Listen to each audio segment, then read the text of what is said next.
Good Thursday afternoon, everyone. Welcome to lecture 8 in mathematics for construction. Last week, we went through a lot of stuff fairly quickly. Sequence diagrams and reversals was the beginning topic, as well as BODMAS, in order to understand sequence operations to change the subject of the formula. So changing subject formula is a very important and basic skill that you have to be able to do. These are linear equations here that we solve where we transpose things. All that's changing subject of the formula, right? Whenever you're not sure what to do first, do a sequence diagram. Start with the thing you're trying to find, which is x, and end up with the entire expression that has the variable you're trying to find. This usually works. This usually works for simple type changes subject of the formula. Okay. Did a lot of examples with this here.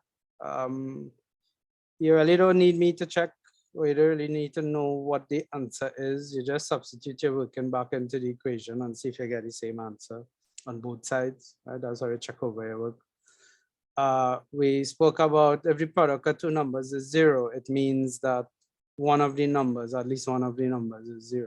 Okay. We start talking about quadratics and how to factorize quadratics. Not all the quadratics can be factorized, but the ones we'll be giving you could be factorized, right? So we continuing from that here.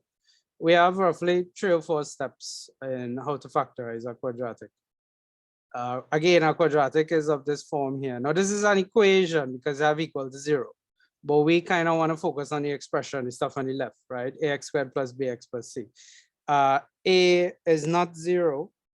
If a was 0, it wouldn't be a quadratic. Okay, so you could probably add that here.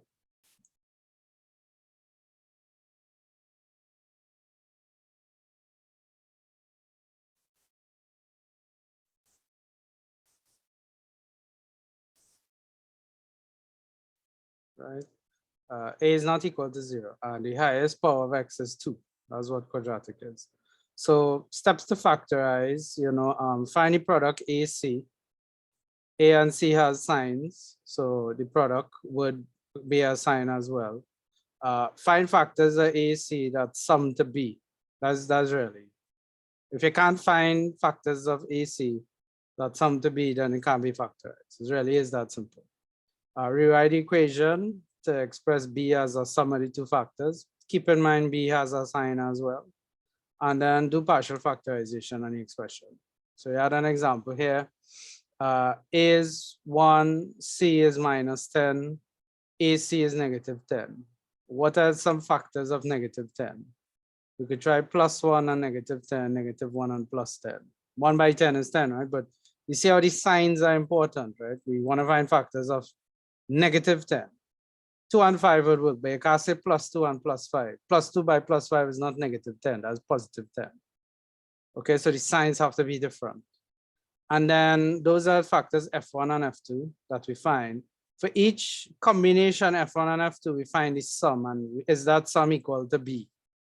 If it's not, we keep trying. If we exhaust all possible factors, which is fairly easy for single digit and double digit numbers, which is what you would be getting. We'll hardly ever get triple digit numbers, right? Once you exhaust all the factors and you can't find 2 factors when added give B, including the sign, then it can't be factorized. So we follow the process for this. We saw that plus 2 and negative 5 gives negative 3, which is B. B is negative 3. So yes, the sum of the 2 factors is equal to B. So we take negative 5 and 2. So you see how I write minus 3 as plus 2 minus 5? So you went from a 3-term quadratic to a 4-term quadratic. Then you just partially factorize once and then twice.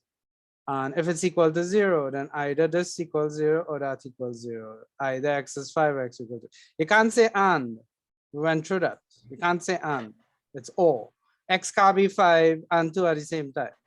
If I ask you how much money you have in your bank account, it can be $1 million and $50 at the same time. It works so. So you can't say and in this case.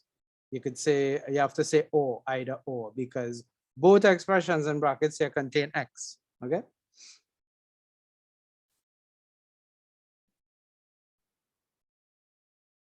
So we'll do a same example like this. Try this one here. Solve for x, 4x squared minus 12x plus 9 equals 0, okay? I believe this can be factorized, okay? Pay attention to your signs. Do it just like how we did example one here, and you'll get two values for x. There may or may not always be two values. Sometimes it's one value, right? Sometimes you could only get one value of x, right? Sometimes you could get two values of x. Sometimes you get no values. No, there's no solution that makes it 0, okay? And we talk more about that later on, but for now, we just want to focus on the idea of factorizing and solving, right?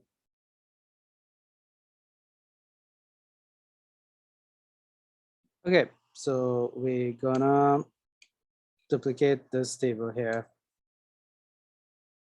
Oops. So what is A? A is positive 4, right?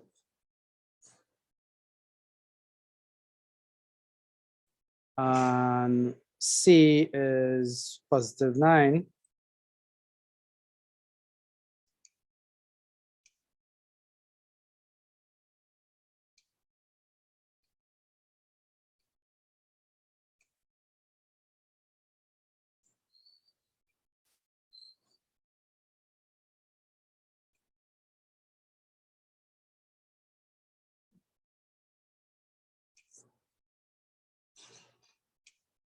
What is 4 by 9?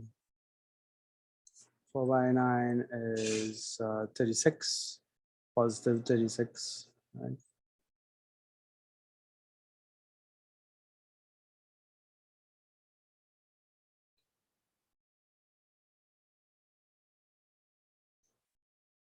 What are some factors of 36? 36 have a lot of factors. We want them to add up to negative 12, right? So we you know, it has to be, because the number you're adding up to ought to be negative, both factors have to be negative. So when you multiply them, you'll get positive. So like negative 4 and negative 9 would give positive 36. But if you add 4 and 9, you get negative 13. So no, right? That wouldn't work. What about negative 1 and negative 36, right? Negative 1 by negative 36 is plus 36. And when we add them up, we get negative 37. So no, right? What are some other factors of 36? 2 and 18, negative 2, negative 18.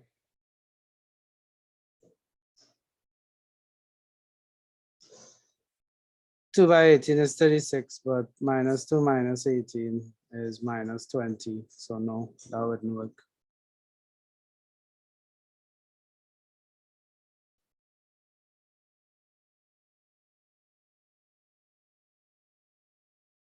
What about negative 3? Negative 3 by what? By 12. Negative 3 by negative 12 is 36, but when we add them, we get negative 15. So no, that's not equal to. Basically, we're getting smaller and smaller, right? If you try negative 6 and negative 6, you'll get negative 12. So yeah, negative 6 and negative 6 would work.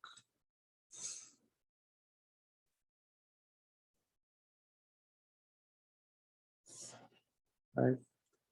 So we write the equation.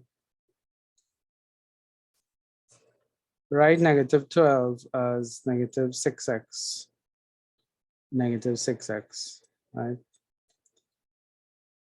Then we partially factorize, right? So 2x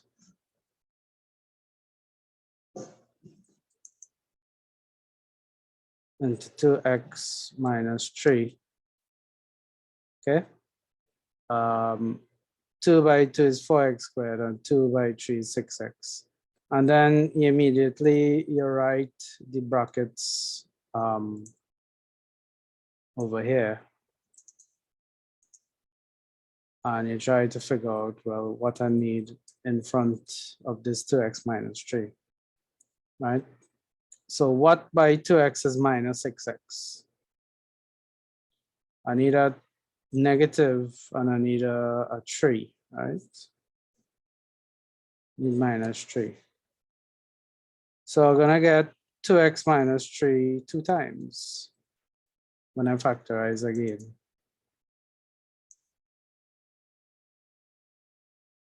So when you factorize that, you'll get 2x minus 3 all squared equals 0.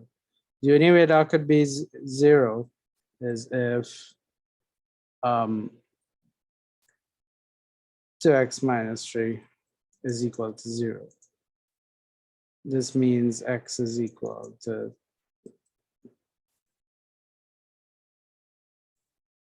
and you change the subject here, x is 3 over 2, right? So that is the solution to this equation here using factorization. Okay, so we also need to know how to solve simultaneous linear equations. So we knew how to solve linear equations from last day. There's a linear equation here. Linear equations have one unknown and the highest power of the unknown is 1. So the unknown in this equation here from last lecture is x, and the highest power of x is 1, right? That you see anyway in here. So that's a linear equation. You could have simultaneous linear equations where you have two equations, right? With two unknowns, x and y, and the power of both x and y, the highest power of x and y is both 1, okay?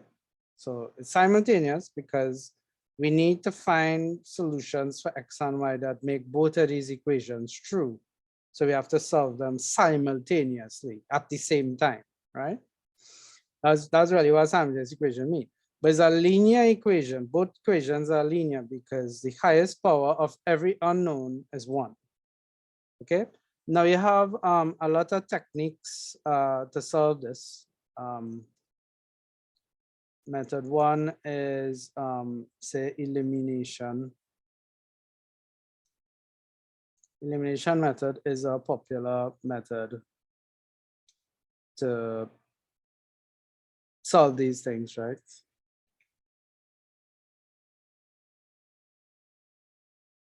So how does elimination method work? Elimination method involves making the coefficient of one unknown the same in both equations.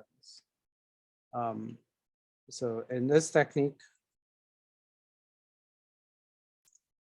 we make the of one known the same in both equations by multiplying one or more of the equations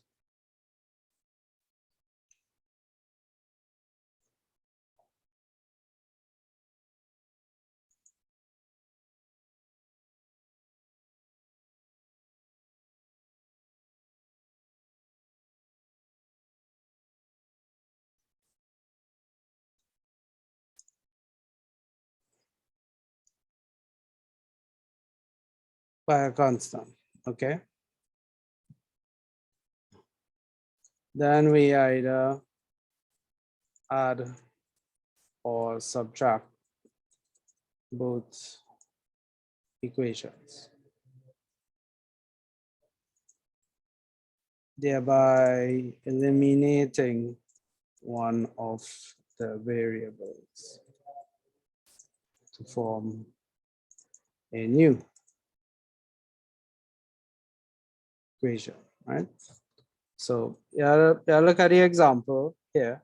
So okay, if I use an elimination with this, what I could do, I need to multiply both equations by a certain number.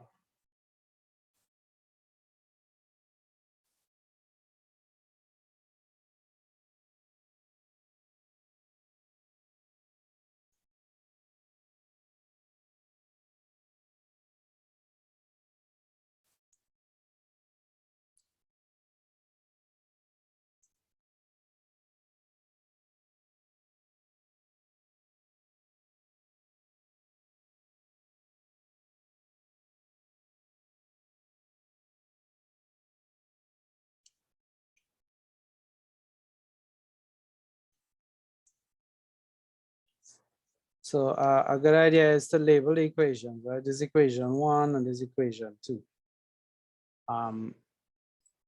Then, we could say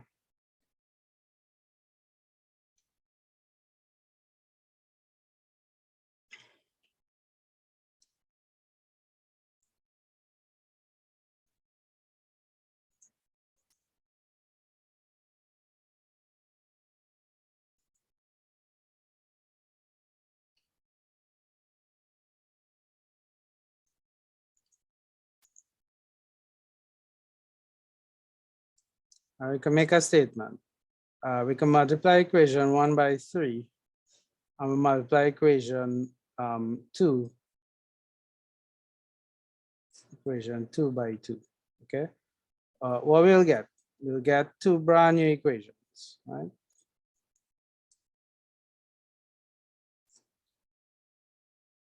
So we call them 3 and 4. The first equation, if I multiply by 3, I'll get 6x, 9y, 15, right? Second equation, if I multiply it by 2, I'll get 6x, 4y is equal to 2. So I have 2 new equations, 3 and 4. But here now I have the coefficients the same for x. So what I could do, I could subtract these equations, right? So make a statement here. These statements, you need these statements, right? Subtract equation 4 from equation 3, okay?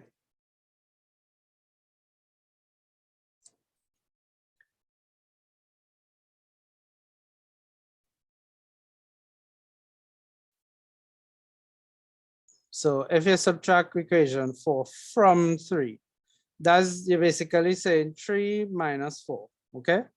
So 6 minus 6, you deal with the x's first. 6 minus 6 is 0, right? 0x. 9 minus 4, right? I'll get, I put in brackets for those, right?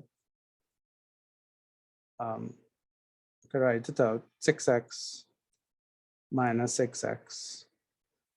And I will get plus 9y minus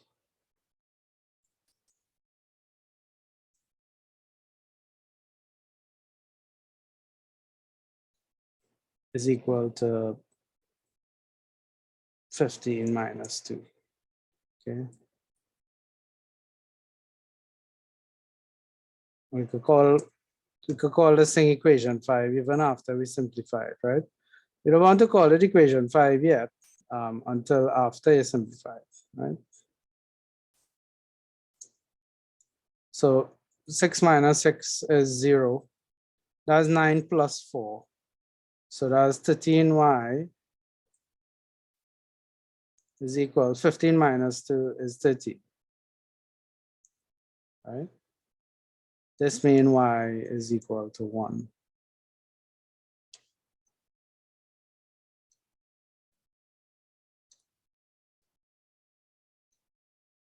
You could call that equation 5.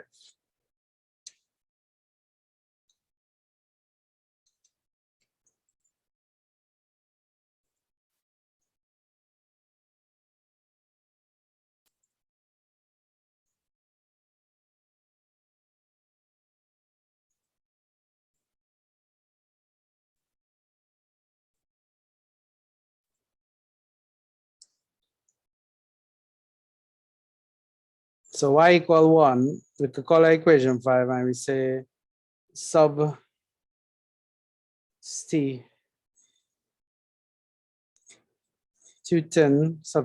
5 into equation 1. Equation 5 to equation 1. So what's equation 1? 2x plus 3y equals 5, right?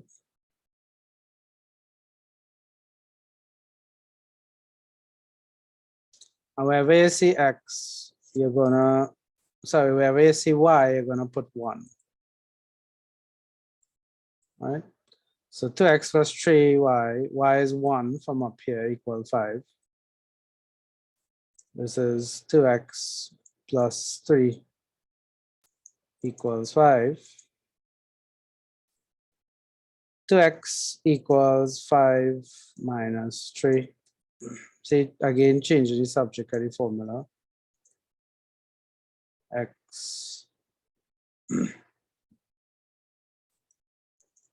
X equals 1. So you have two solutions to this. One solution for x and one solution for y. X is 1 and y is 1, right?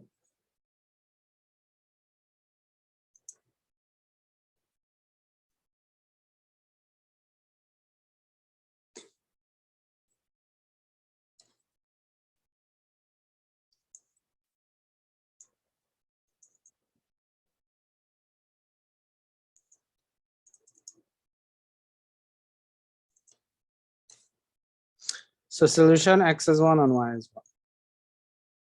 That's really what the elimination method is. So substitution method. In this technique, you take one equation. In that equation, make one variable the subject-ary formula, and then substitute it in the other equation. Okay. So let's take from equation 1.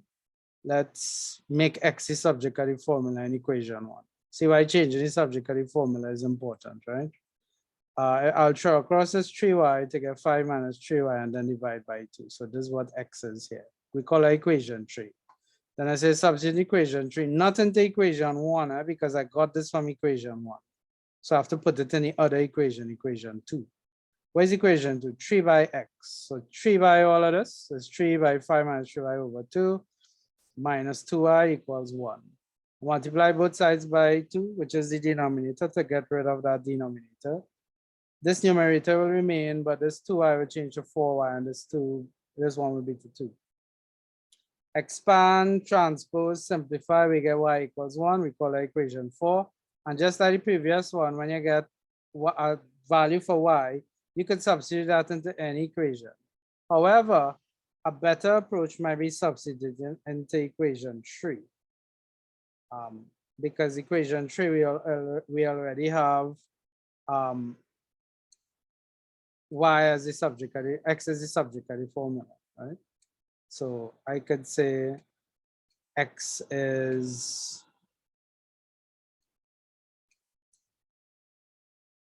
5 minus 3 into 1 over 2.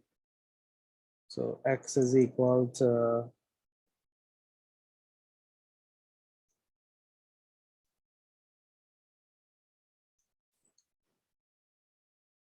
5 minus 3 over 2. X is equal to 2 over 2 equals 1. So you could do it like this way as well. Since we already have x as a subject-ary formula here, we just substitute y, which is 1, into 3. And it'll be easier. We don't have to transpose or anything. We just have to do it out. It's a simple calculation. So that's the substitution method. So SIDS is a kind of mini topic, how to deal with square roots, right? So when we started with trigonometry and polynomials and finding roots and these things, a lot of times we're going to encounter square roots. And it's important to be able to work with these things in exact form and not use your calculators until the end, right, to find an actual answer. Calculators tend to give rounded and imprecise answers, so you want to work with exact form. For the same reason, we don't use calculators to find the answer to a question. Like you see up here, I didn't say 1.5. I left the answer as 3/2. 3/2 is exact. 1.5 is, is a decimal. We want to avoid decimals. Decimals are difficult to work with. Improper fractions are easier to work with. Again, it's training your mind, right? So square root of a product, say A by B is some number, is a composite number. It can split up into prime numbers or factors, right? So something like 21 or 100 or 86, right? The square root of a product is the square root of its pieces being multiplied by each other, okay? So, if you want to see that in action, if you want to find, say, the square root of 8. Square root of 8 is, well, what is 8? Does 8 have a square inside of it, right? 8 is 4 times 2, right? I'll put brackets around it.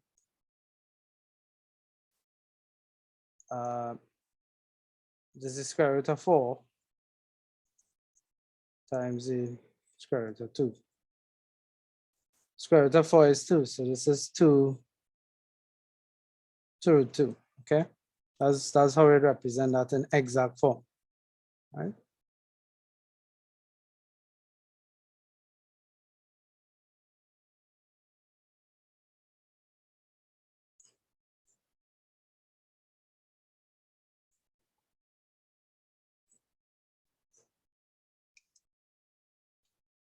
How about the square root of 75?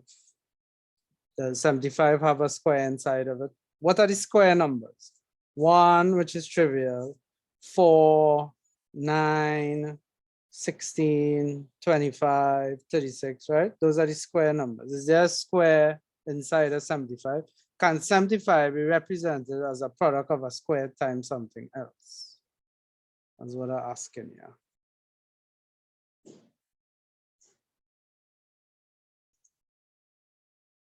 $75 is 25 times 3. Okay. So does the square root of 25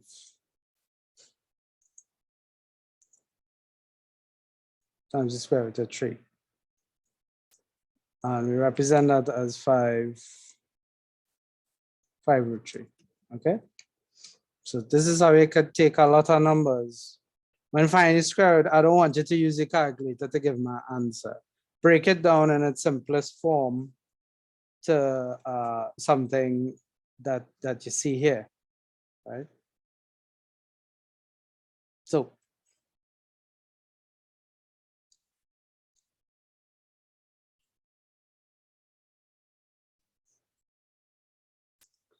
try square root of 45. Try breaking that up in a exact third form.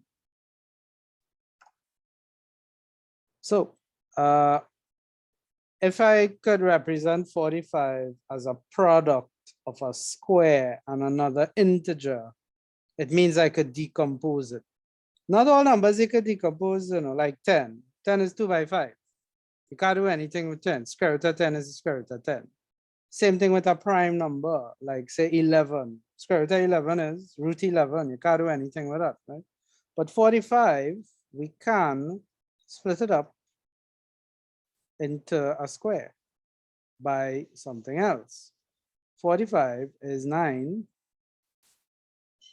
by 5. So if we split that up, we'll get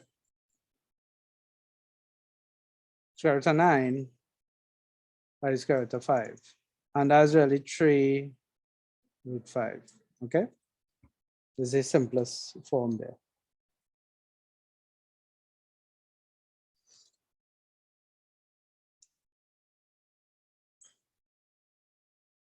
So, okay, expand and simplify this product at 2 brackets here.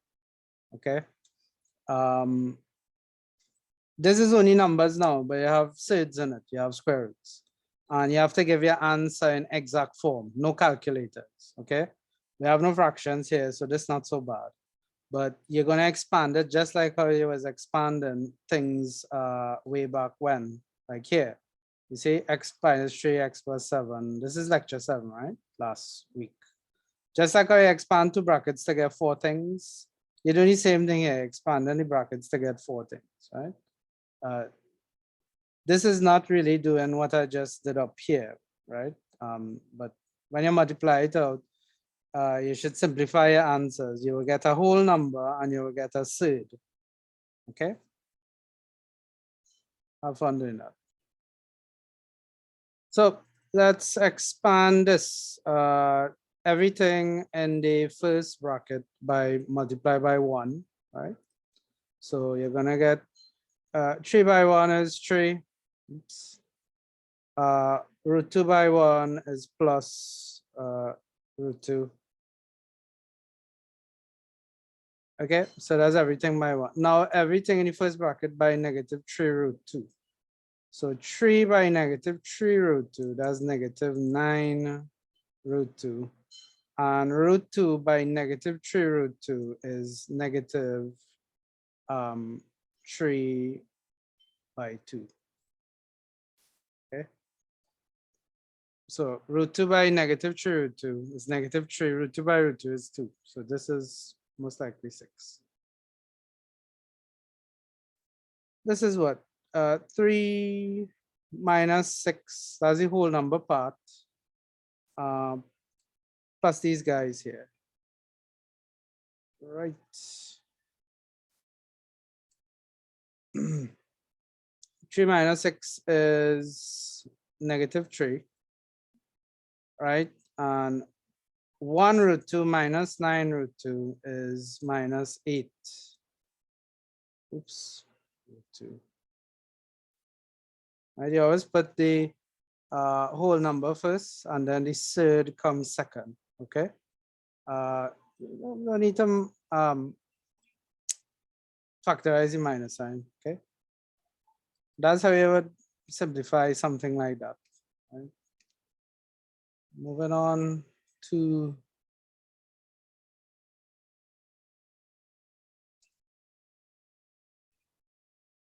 composite surds, right?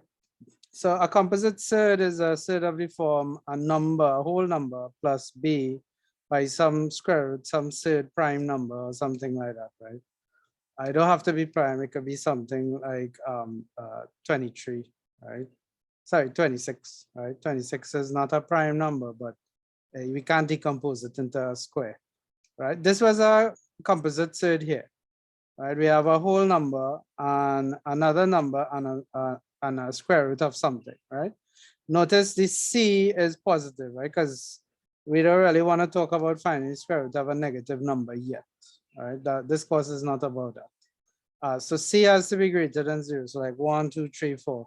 A and B are integers. So A could be negative, B could be negative. A could be 0, right? B, I need to say with B non-zero, and right, so B could be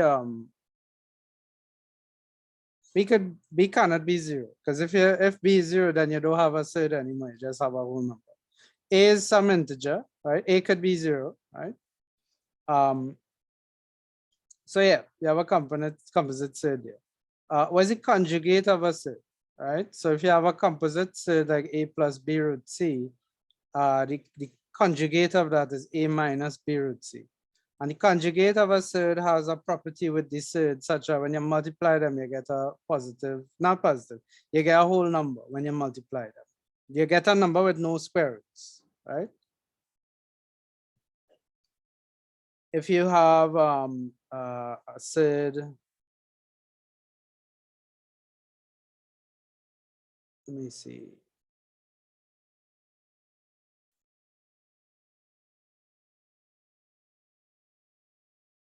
So the conjugate of a simple third, like say B root C, is essentially the just change the sign, right? Minus B root C. That's really what it is. These not so interesting, right? More this one up here. So what about rationalization of thirds, right? When we have thirds in the denominators of fractions, we have to remove the thirds by multiplying the numerator and denominator by the same third, right? The goal is to get the third to show only in the numerator. So if you have a third in the denominator here, the process of rationalization means you multiply above and below by something to get rid of that root 5. Multiplying above or below by root 5 could do that. Remember, if you multiply above and below by the same number, you don't change the fraction. Fraction is the same. So in the numerator, I'll get 3 root 5, and the denominator, I'll get 2 and root 5 by root 5. Root 5 by root 5 is 5, and 2 5s are 10. So this is the actual third here, 3 root 5 over 10. This is how you rationalize a third. If you have a fraction and the third is in the numerator, you don't need to rationalize. Okay. Okay, we want to rationalize this fraction here. What we need to do is multiply. Well, first of all, notice the denominator is a composite third. Okay, it's a complex third in a sense. It has a, it's not like the one above where you just multiply above and below by root 5. Multiplying above and below by root 3 is not going to remove the third below. You will just get 2 root 3 minus 3. You will still have a third in the denominator. The only way is to leverage the property of the conjugate of a third. When you multiply by the conjugate, the thirds disappear and you get just whole numbers, right? So the idea is the third in the denominator is 2 minus root 3. So you could eliminate it from the denominator by multiplying both the numerator and denominator by 2 plus root 3, which is the conjugate of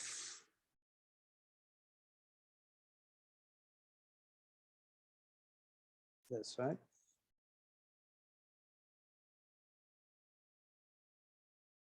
So what we have here, we multiply by a fraction 2 plus root 3 over 2 plus root 3.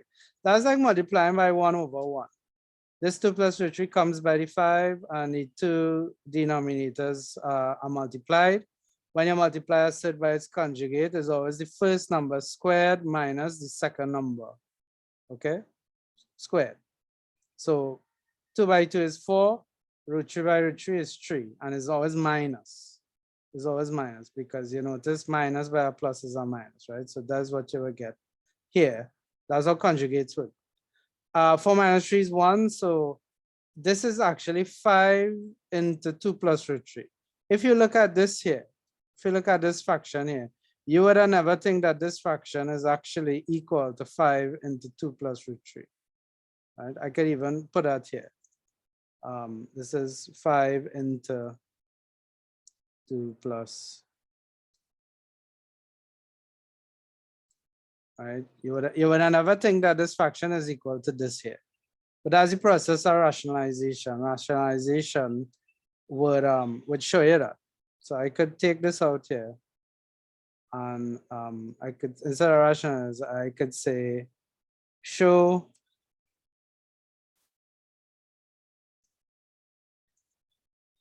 the following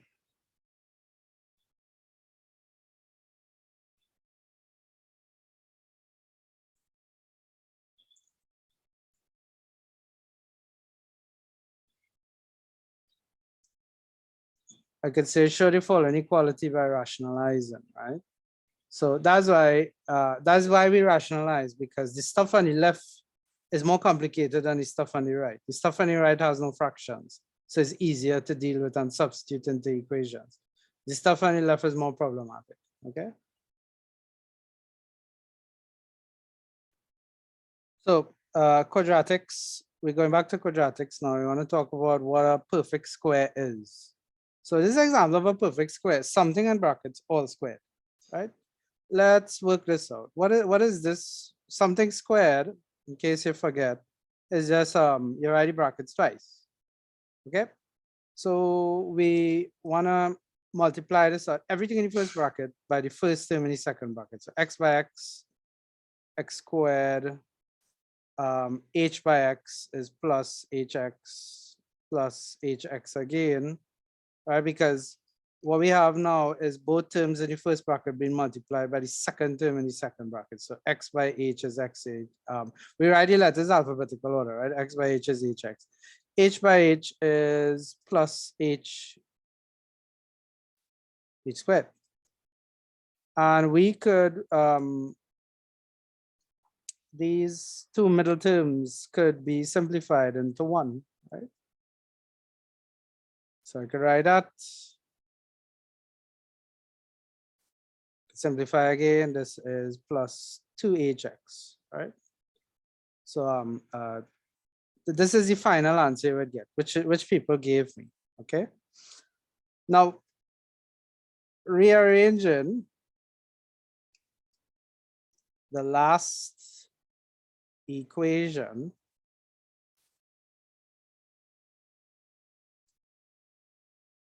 right? Rearranging the last equation above, we get what?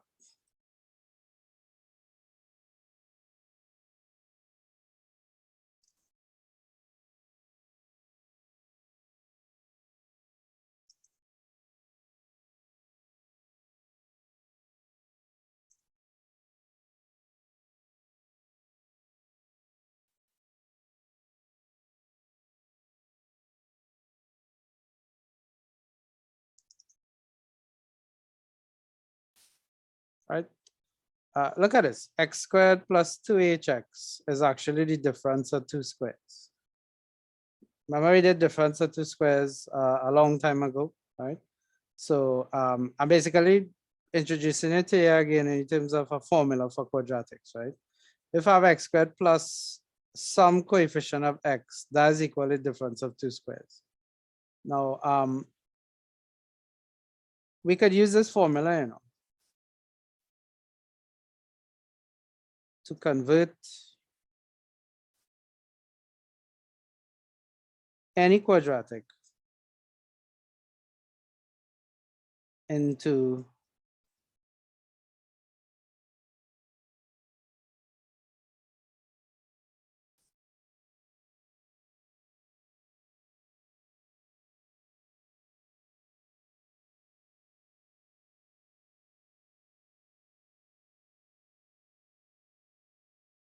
we could call it into a factored form where x occurs only once, right? And I'll share that with an example, right?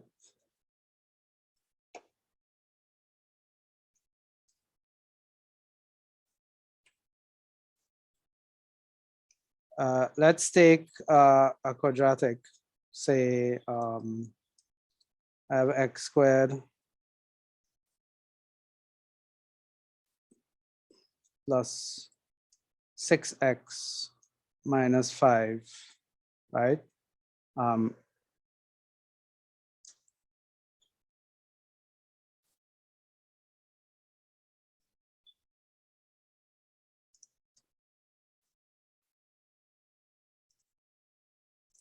So convert into a factored form, what we call a difference of two squares. Okay.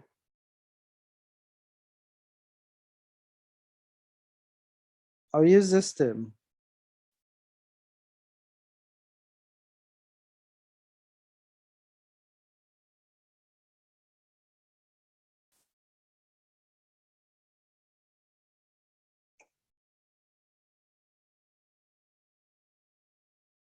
So what I could do with this, right? I have x squared plus 6x. If you look at the formula, 2h, right? 2h is 6, right? I could make I can make a substitution here. Look at this. Take this here, write it here, put brackets around it.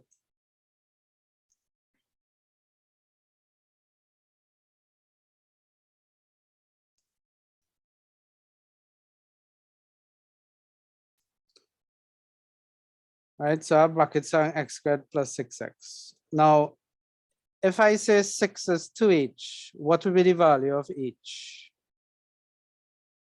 What will be the value of h? I could write this again. Let's rewrite it. 6 is really 2, and by brackets 3x, right? So this is 2 by 3 by x. Is this looking similar to up here? If I want to replace x squared plus 2 by 3 by x, this is x squared plus 2 by h by x. Wouldn't h be 3? So the stuff in square brackets, I could replace it with this stuff on the right hand side here. So this stuff here in square brackets, I could write it over. And I could use the formula here and just replace h with 3. Yeah, so 3 squared. So it's a difference of 2 squares, right? And this is x plus h. I'll see that using this formula here. I have x squared plus 2 by something by x. This is x squared plus 2 by something by x. So this h here is 3. So I could put it on the right hand side here. X plus 3 squared minus 3 squared. And the 5 just coming along for the ride, if you notice that. All right. So we'll simplify this now. Simplifying this now. This is minus 9.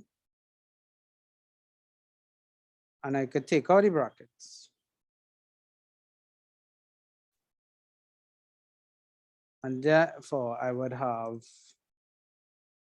minus 14. Right?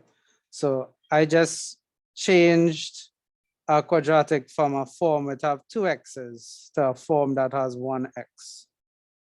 This process of substituting the x squared term and the x term for a difference of 2 squares, this is what we call completing the square. Right? You could do this with any quadratic. And it helps doing this when you have to solve. Okay? For example, if I had to solve this equation here. If I had to solve this equation here, what if I had equals 0 on every single line? What if I had this? Then I just need to complete the square and come down the road, right? So then I could go on the next line now and say, well, clearly that is equal to 14. X plus 3 squared is equal to 14. So what can I do with this line here? Well, x plus 3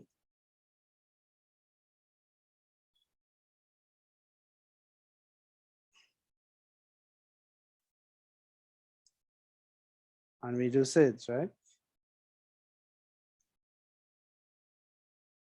So now x plus 3 equal plus or minus square root of 14, and therefore x is equal to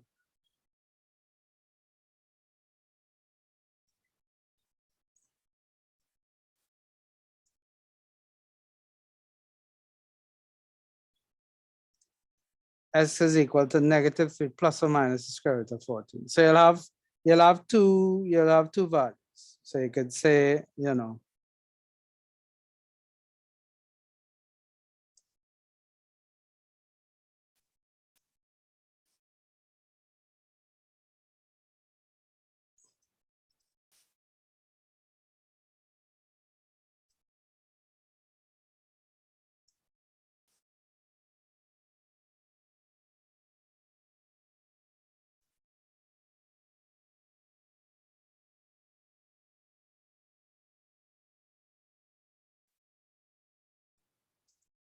So I have two values, either x is -3 plus 40 square root of 14 or -3 minus square root of 14.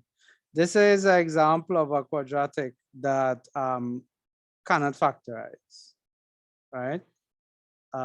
1 by -5 is -5, and there are no two factors on -5 that can add up to +6, because both of the factors need to be different signs. So you could, 5 is prime, so either is -1 and +5 or -5 and +1. Both of them when added up could never give +6. So this is a quadratic that cannot factorize, but you could solve it.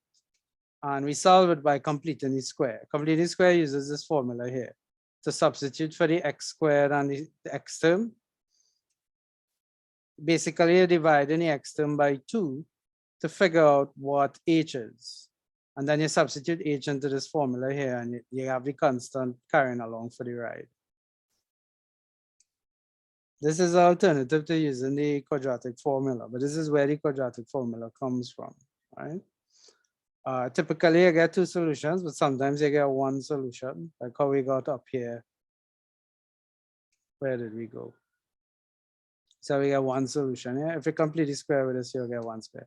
Note that this formula uses the fact that the coefficient of x squared is 1, not any other number, right? So we could try,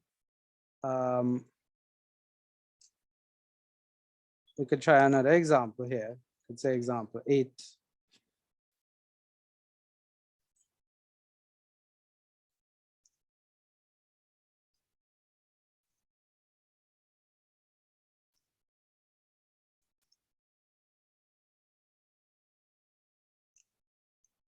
Let's take this original question here.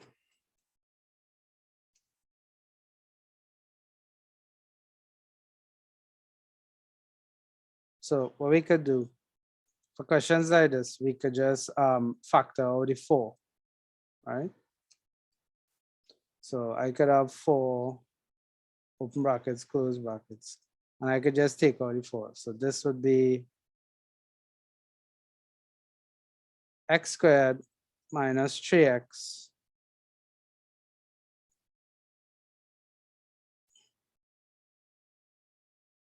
plus 9/4. Okay. So I have a fraction here in the last term, but 4 by x is 4x squared, 4 by 3 is -12, right? And then this x squared minus 3x, we could completely square it and substitute. H would be 3/2.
Now we're substituting for the first two terms here. H will be 3/2.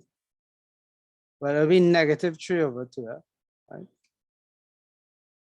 So the stuff before the 9/4, I could put probably brackets around it, right?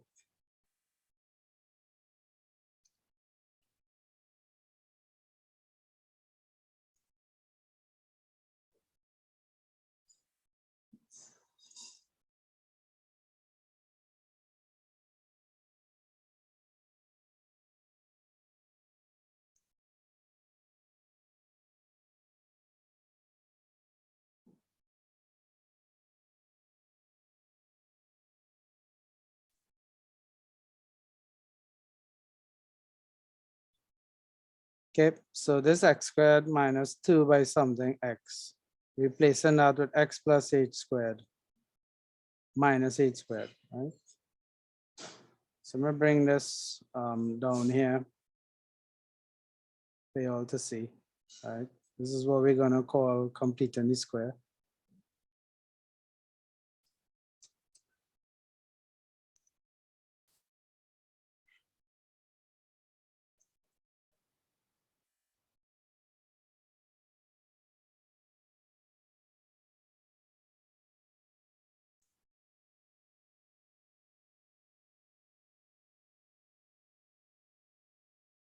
So here, the first two terms, that is h is 3/2. So we're substituting the difference of two squares here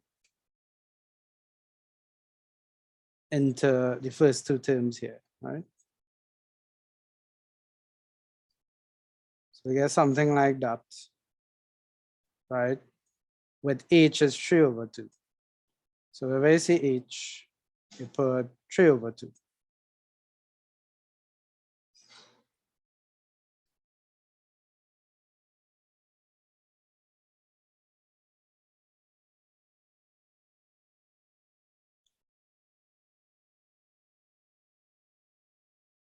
Okay.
Now we realize that these first two terms here is just a simple x plus 3/2 all squared. This stuff here will actually cancel when you write over this question like this here. This 3/2 all squared is really 9/4.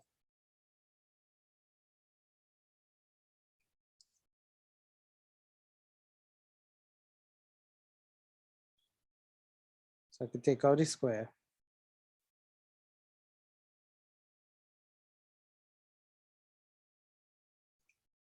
So -9/4 plus 9/4, that will go to 0. Okay.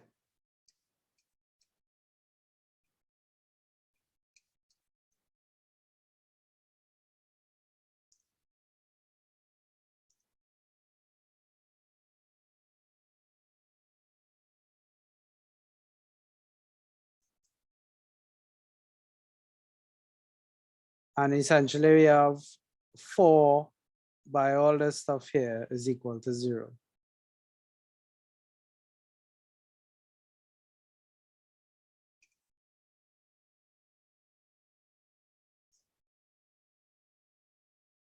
So 4 by all of the squared is 0. That means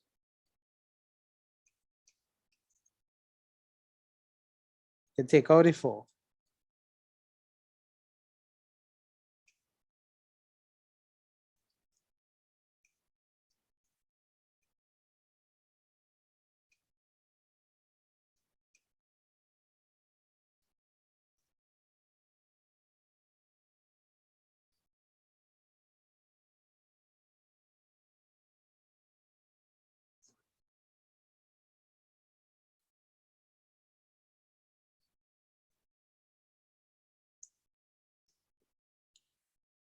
Right? So if 4 by something squared is 0, it means the something squared is 0, which means the something is 0, which means this is 0. Now, all along, we're supposed to have h, if we realize h here, from up here, this, from the top here, we realize that h was supposed to be negative, right?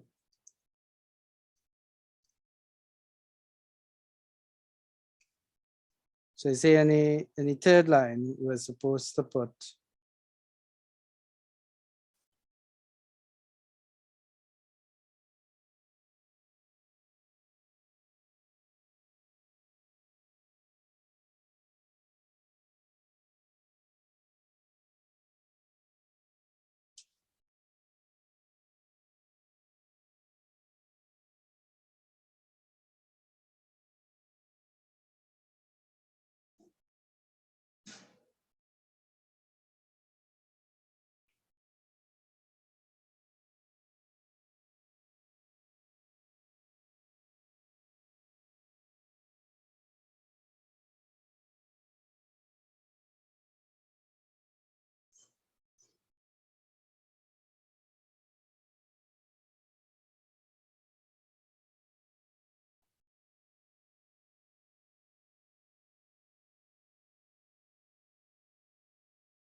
right, so it's supposed to be plus 2 by negative 3 over 2.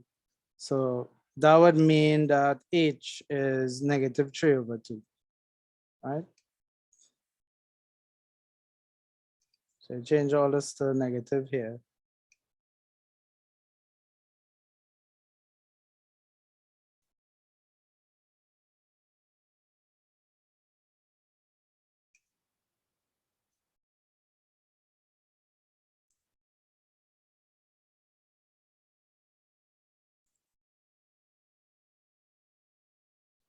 And then therefore in the last line,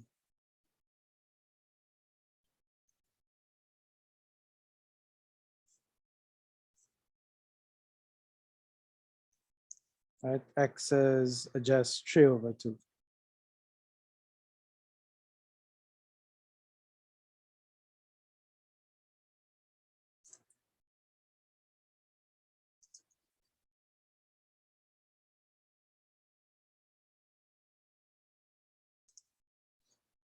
So completing the square, this is like a hard question. This is like a hard version of completing the square, where you have to factorize the 4 first, then complete the square, and then probably add back in the 4, right? For most of them, it tends to look like this here, and you will end up getting surds at some point, right? So completing the square can be used to solve quadratics that cannot factorize. This was the example here that couldn't factorize, and you see we got some surds there, right?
Okay, so we know how to do linear simultaneous equations, but sometimes we have simultaneous equations where you're gonna have a quadratic involved. So it's the same concept, right? We have two equations because we have two unknowns, x and y. I need to figure out what values of x, what pairs of x and y values make this equation true, right? So if you have one solution for x, you're gonna have one solution for y because that's one pair. But if a quadratic has two solutions for x, you're gonna have two solutions for y. Okay, so 3x minus y is equal to 4. This is a linear equation here, right? So it says linear. But the second equation, x squared minus 3xy is equal negative 8. This is actually a quadratic equation here because the highest power of x is 2. No other higher powers exist. So practically the only way to solve equations like this is to substitute.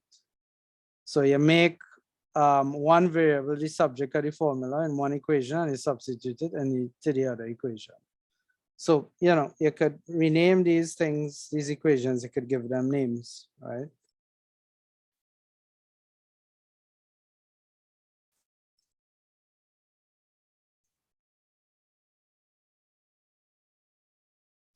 So I could call this equation 1.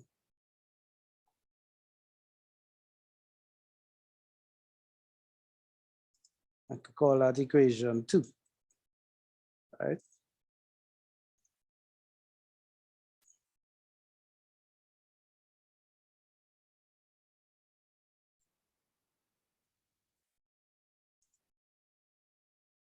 So from equation 1, we could make y the subject of the formula and put that inside the second equation here, right? So from equation 1, y is equal to 3x minus 4.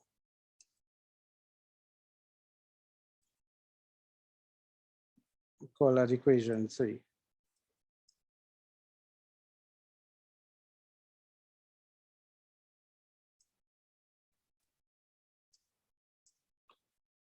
Right, and what we want to do, since we got equation 3 from equation 1, we want to substitute this into equation 2.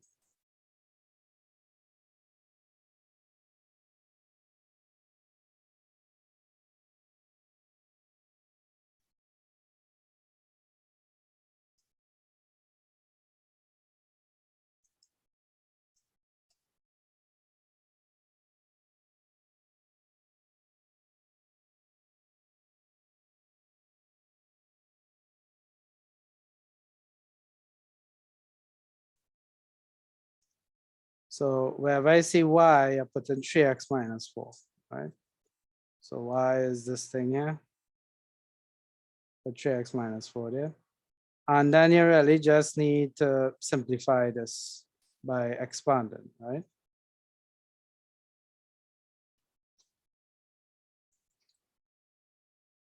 So what we get here, 3x, negative 3x by negative, negative 3x by 3x. This is negative 9x squared, and negative 3x by negative 4 is plus 12x. Right, negative by negative is a plus, 3 by 4 is a 12, 12x. Rearranging this equation, I'll have minus 8x squared plus 12x equals negative 8. I could throw everything on the right hand side and multiply the entire equation by negative 1, right? So I could say, I'll try something different.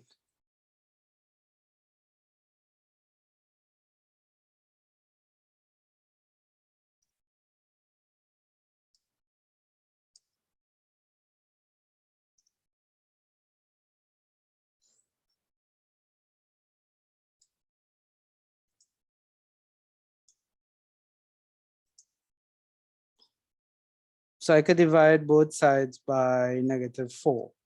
So -8 divided by -4 is 2. 12 divided by -4 is -3. And -8 divided by -4 is 2. So I should get this quadratic here, right? And you can check it. 4 by 2 is -8, 4 by 2 is -8, 4 by -3 is +12. And then you could just rearrange this here. -2 equals 0. So after all this gymnastics here, you get a quadratic equation. Could this factorize? 2 by -2 is -4, right? -4 is, what are some factors of -4? -4 and +1, right? So I could represent this as -4x plus x minus 2. So -4 plus 1 is -3, right? And then we could factorize this now. We could say 2x to x minus 2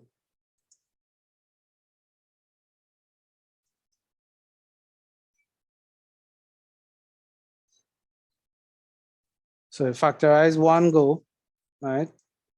X minus 2 is the common factor, and then you get 2x plus 1 by x minus 2 equals 0.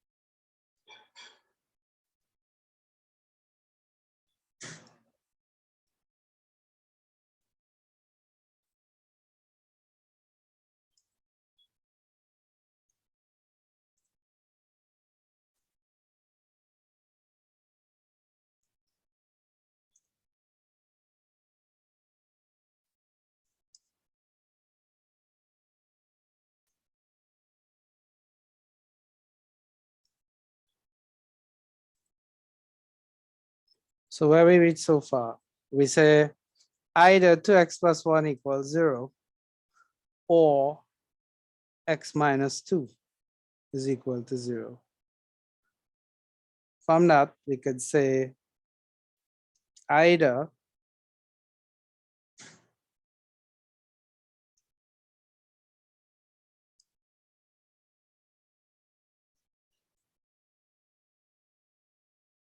x is a -half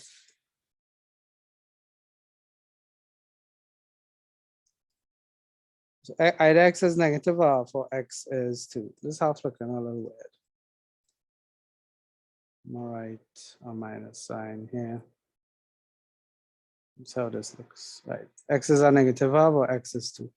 Each of these values of x would give a value of y. So I could substitute this into equation 3, right?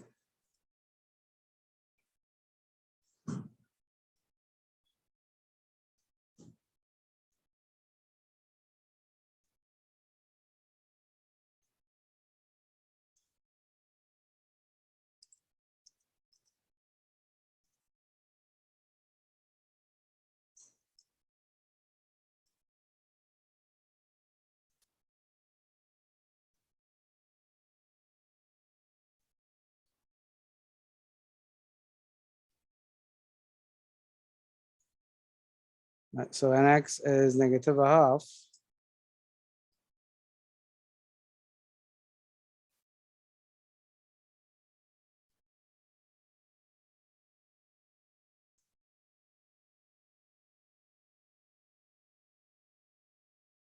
So an x is -1/2, y equals 3 by a -1/2.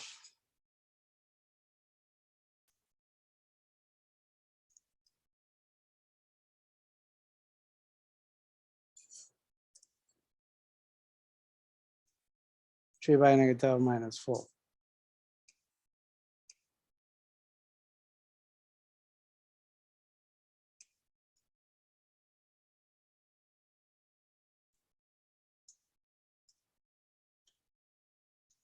What is this? This is negative 3 over 2.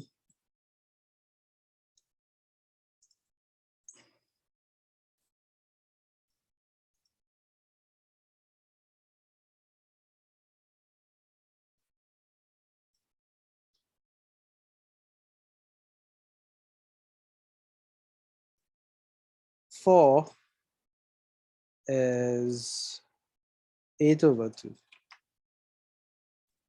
right? So 3 by negative half is negative 3 over 2, and negative 4 is negative 8 over 2. So we could add the numbers. 8 and 3 is 11 over 2.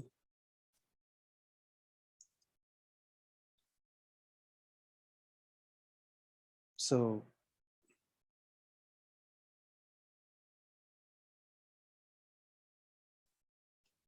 that answer should be 11 over 2 there, right?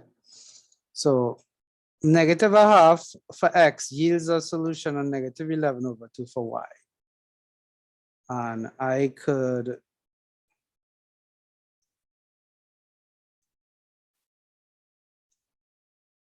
do the same thing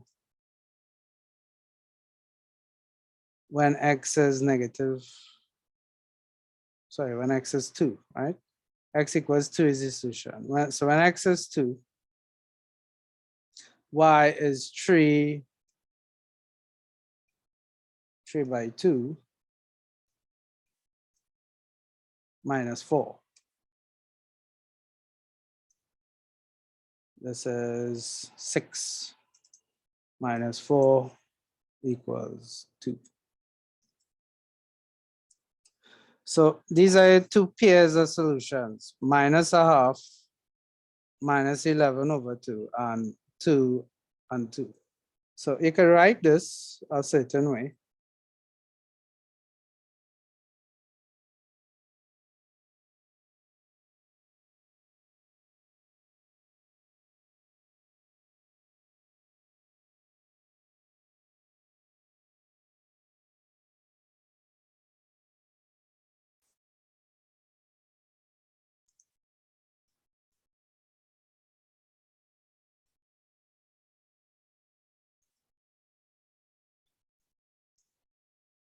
So you could say this answer here, x is negative a half, y is negative 11 over 2.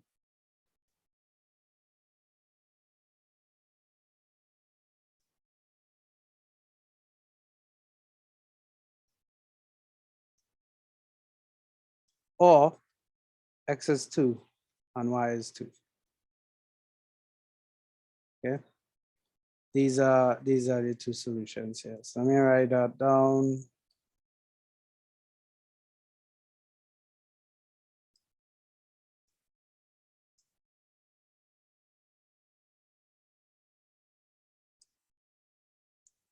So these are your solutions here. So is a simultaneous linear and quadratic equation. Usually you'll get two values for x, which would give two separate values for y.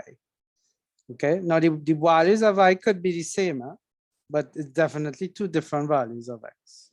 Okay, sometimes you have a repeated root, like how we have this quadratic here, where you only get one answer for x, and that's fine. And then you have some equations that you cannot solve, have no solutions. But you're not going to get equations like that usually. You'll always get equations where you could actually solve using substitution, right?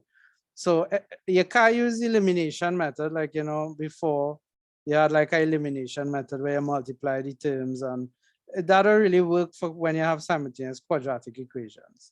The best bet is to substitute for one letter. Here, y was the easiest thing because I just had to put it in one place. I could have substituted for x on the first equation, but then I would have to square it and multiply it here. So it's a lot more work. So I picked the easy way out by substituting for y. I get a very simple quadratic equation here, which I could have solved by factorizing. Once I factorize and you get the two values for x, you just substitute for y, okay? So it's really straightforward, but it's long and it's sometimes difficult. And you have to be very careful with signs. Sometimes you get a quadratic and you cannot factorize it, right? Like this here, you might get a quadratic like this here, x squared plus 6x minus 5. Then your only option is really to complete the square and get two values of x, and you'll get two values for y, as the case may be, okay?